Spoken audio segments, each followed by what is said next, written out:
I arrived at 220 Manor Drive, and I spoke with Gabriel Johnson. Johnson stated he heard yelling and abnormal noises coming from his neighbor's home. A hackling sound several minutes later, and he heard 2 gunshots come from Macy Green's home. I radioed for backup and proceeded to venture to Macy's house. When I arrived on the scene, I noticed a green pickup in the driveway, and the door was wide open. I left my patrol car and approached the door to the house. I had my weapon drawn as I was expecting the worst. As I entered the home, I found Macy lying on the kitchen floor, stripped naked, and weeping hysterically. In the other room, I heard what sounded like a child crying. I holstered my weapon and made contact with Macy. I asked her what had happened. Macy began to cry harder. When she composed herself enough to speak, she stated her boyfriend Mitchell Gardner had forced himself onto her and raped her.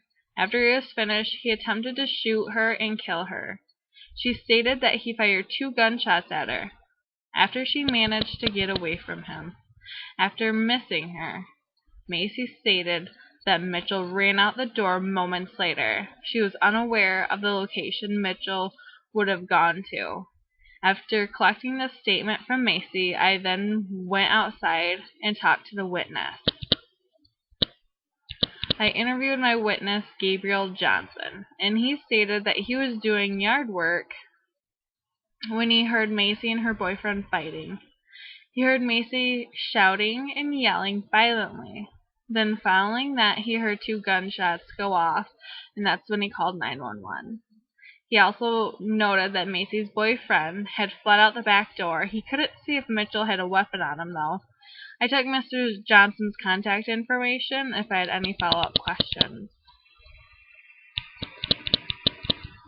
I interviewed Mitchell Gardner and asked him what happened that day. He said he and Macy started fighting over something small, the usual, he stated, and she became rather more upset than usual and started shouting at him like she was possessed or something.